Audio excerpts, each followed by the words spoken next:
ஒவ்வொரு நாளும் ஒரு தெய்வத்தின் அருள் நிறைந்த நாள் என்று தெரியுமா? அந்த நாளுக்கான கடவுளை நினைத்து வழிபட்டால் வாழ்க்கை மாறும் என்பது சாஸ்திரத்தின் உண்மை. ஞாயிற்றுக்கிழமை சிவபெருமான். இன்று சூரியனின் ஆற்றல் அதிகம். சிவபெருமான் சூரியனின் சக்தியை தன்னுள் நிறுத்தியவர். அதனால் ஞாயிற்றுக்கிழமை சிகரத்திற்கு தீபம் ஏற்றி ஓம் நமசிவாய என சொல்லுங்கள். வழிபாடு: பால் அபிஷேகம், வெள்ளைப்பூ, திருநீறு. ஓம் நமசிவாய. பலன்: உடல் ஆரோக்கியம், மன அமைதி, வீட்டில் ஒற்றுமை. இந்த நாளில் சூரியனுக்கான நமஸ்காரம் செய்தால் 7 தலைமுறைக்கு ஆரோக்கியம் கிடைக்கும் என கூறப்படுகிறது. திங்கட்கிழமை பார்வதி தேவி. திங்கட்கிழமை என்பது தாய்மையின் சக்தி நாளாகும். அன்று அம்மன் வழிபாடு செய்தால் குடும்பத்தில் சாந்தி நிலைக்கும். வழிபாடு: பால், மஞ்சள், பூ, ஆரத்தி. மந்திரம்: ஓம் ஹ்ரீம் பார்வத்யை நமஹ. பலன்: திருமண தடை நீங்கும், மகிழ்ச்சியான குடும்ப வாழ்க்கை. இந்த நாளில் அம்மனை சொம்மாங்கலி பூஜை செய்து வழிபட்டால் வீட்டு அமைதி உறுதி. செவ்வாய்க்கிழமை முருகப்பெருமான். செவ்வாய் சக்தி மற்றும் வீரத்தின் நாள். இன்று முருகப்பெருமான் வழிபாடு செய்தால் எதிரிகள் தாமாக விலகுவர். வழிபாடு: சிவப்பு பூ, தயிர் பழம், அருள்மிகு சரவணபவா. மந்திரம்: ஓம் சரவணபவ. பலன்: தடைகள் நீங்கும், வெற்றியின் கதவுகள் திறக்கும். இந்நாளில் கந்த சஷ்டி கவசம் சொல்லும் பழக்கம் பூரண பலனைத் தரும். செவ்வாய்க்கிழமை முருகனுக்கு எருக்கம்பூ அர்ப்பணித்தால் எந்த முயற்சியும் வெற்றியாகும். புதன்கிழமை விஷ்ணு பகவான். புதன்கிழமை புத்திசாலித்தனத்தின் நாள். விஷ்ணுவை நினைத்து வழிபட்டால் மன அமைதி, வியாபார வளர்ச்சி நிச்சயம். வழிபாடு: துளசி, வெண்ணெய், பால். மந்திரம்: ஓம் நமோ நாராயணாய. பலன்: செல்வம், வியாபார வளர்ச்சி, மன நிம்மதி. துளசி மலரால் விஷ்ணுவை வணங்குவது கோடி புண்ணியம் தரும் எனும் நம்பிக்கை உள்ளது.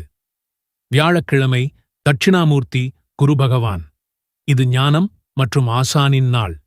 தட்சிணாமூர்த்தி வழிபாடு செய்தால் கல்வி மற்றும் புத்தி பெருகும். வழிபாடு: மஞ்சள் பூ, பால் அபிஷேகம், தீபம் ஏற்றி குரு அருளை வேண்டுதல். ஓம் தட்சிணாமூர்த்தியே நமஹ. பலன்: கல்வி, தொழில் வெற்றி, மன வெளிச்சம். மாணவர்கள் இன்று பசுமை நிற ஆடையில் வழிபடுவது மிக நன்மை. வெள்ளிக்கிழமை மகாலட்சுமி தேவி. இது செல்வம், சுபீட்சம், மகிழ்ச்சி தரும் நாள். மகாலட்சுமி தேவியை பால், மஞ்சள் பூ, நெய் தீபம் கொண்டு வழிபடுங்கள். வழிபாடு: வெள்ளை அல்லது ரோஜா பூ, மஞ்சள் குங்குமம், நெய் தீபம். மந்திரம்: ஓம் ஸ்ரீம் ஹ்ரீம் லக்ஷ்மி நமஹ. பலன்: பணவரவு, குடும்ப முன்னேற்றம், சந்தோஷம்.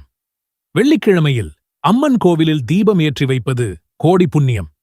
7 சனிக்கிழமை ஆஞ்சநேயர், சனீஸ்வரர்.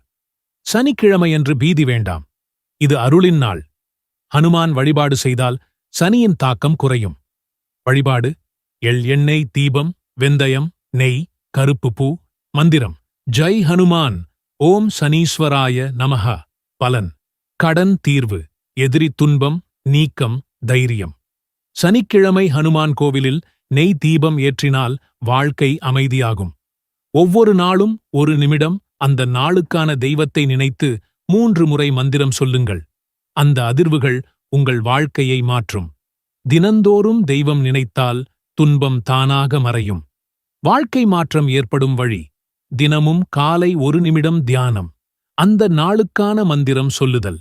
தீபம் ஏற்றி நன்றி கூறுதல். இதுதான் ஆன்மீகத்தில் மிக எளிய ஆனால் மிக வலிமையான வழி. இவ்வாறு ஒவ்வொரு நாளும் அந்த நாளுக்கான தெய்வத்தை நினைத்து வழிபட்டால் உங்கள் வாழ்க்கை செழிக்கும், மனம் அமைதியாகும், குடும்பம் வளம் பெறும். முருகப்பெருமானின் முழு அருள் வேண்டுமா? இந்த வீடியோவை லைக், ஷேர், சப்ஸ்கிரைப் செய்ய மறக்காதீர்கள். ஓம் சரவணபவ. ஓம் சரவணபவ.